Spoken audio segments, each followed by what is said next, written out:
The government of India the kanabana the election BJP ne election gi the makta sanaba strategy amani habiduma masida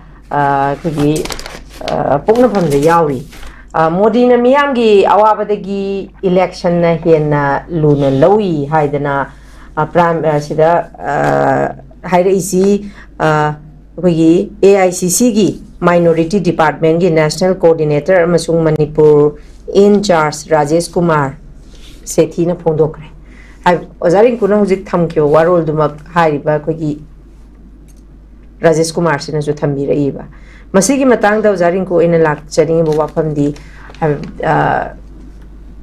tangai phadana yaraktragadi government of India na sanariba policy program si defeat tauba ngamnabagi damakta ekoi people su doge akogi lairiba legislative sing representative sing si tangai padaba strategy ma lawbagi matam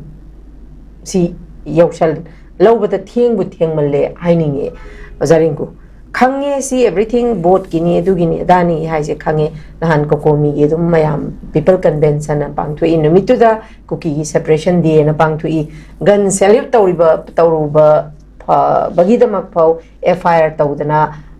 Tauri adu gun salute tawkiba makoidi still phabangamdri khulai dusu phabangamdri aduna ozaringku sigi matangda ekoisi government of India na sanariba policy program si matau karamna habdi ekoisi we directly depend on Delhi ne ba ozaringku na so haibi ki do ningsing ya dum Delhi da nong churaga Manipur da satin tuppa du gumbalam mamakni habasida tangai phadana lairiba situation sida what we have to do haibama laibo zaringku adagi kanglu khare dagi mu hari inhan me hum sida kari gi damakta kokomina tawre arambai tengol gi na kari gi tongana fox gi na kari gi tongana amuko gi na kari gi tongana tongan tawbagi mu pulap amata waina mafam amda tawbana kari kaiba masimak na punde habagi mami makak miyam da tarabra habagi wangsi masulai zaringku kari thambini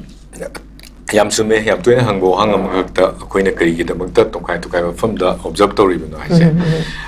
akoi gi idea of Manipur leba koi Manipur gi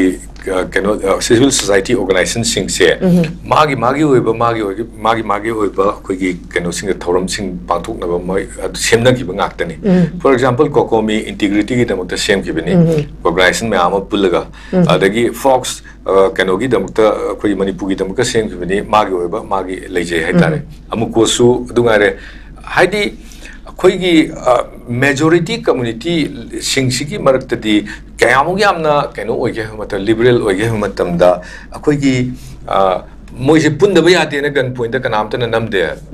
aduna magi oiba potadi koigi tawi function se observance sawu matam sida lawriba decision di Manipur kan si habisi madi loina manga lawe yes aduna akoina tokai na koi tokai ba koigi yam legisnu ka sukai di ya CSO se yam ke so dum ka sukai ba leite adum koi punna muk thengnar padum diari bani aduga masina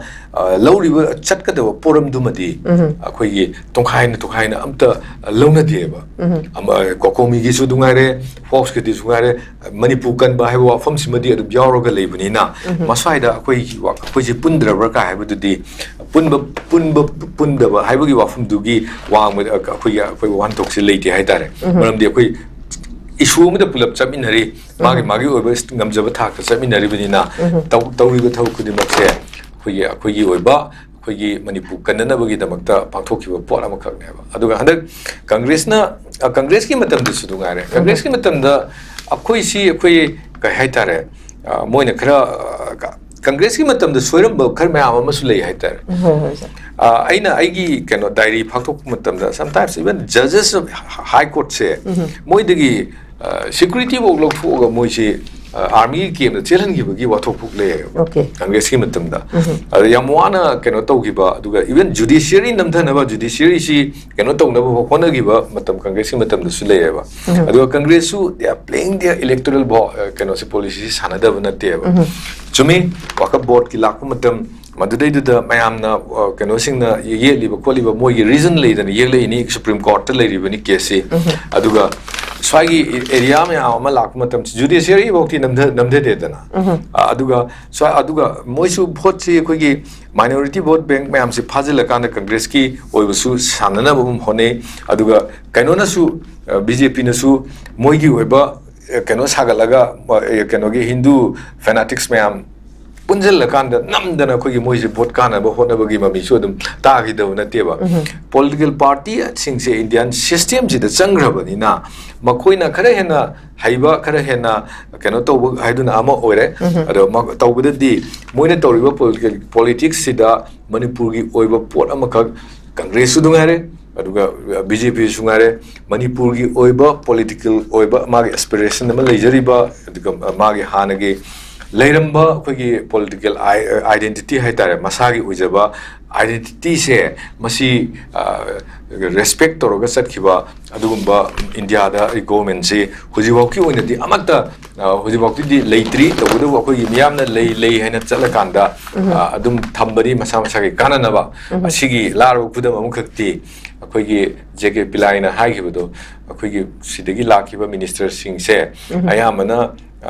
Delhi da lakku matamda manipur gi apunbagi kanoda policy CMC adu CMC na lakte pesa piu ena laiyena haigi wa fuma ai ningseng ai habitare aduna india government gi policy da manipur gi oba tumkhaiba tokhaiba provision khara manipur gi oiba koi idea manipur si kaida na tokhaiba provision khara thamnanabagi wafam puthokpagi mahutta thoiba thodok-sina politicize tawrakanda election mathang election gi keno oina strategy oina sinaraga leibase masimadi handagi thoba lakpanina koigi akoina phongdoiba wafam siga hujiki congress ki phongdoiba wafam siga aniji khenaba amana akoini election gi electoral politics ki wafam the phongdok banate adubu akoina tawrisidi manipur idea manipur se manipur gi leiriba sakpam je si kannanaba gi damakta moina chatharaiba moina tawriba aran thum adagi asoiba sing madu akoina expose tawjabni hena ai admain thamjage okay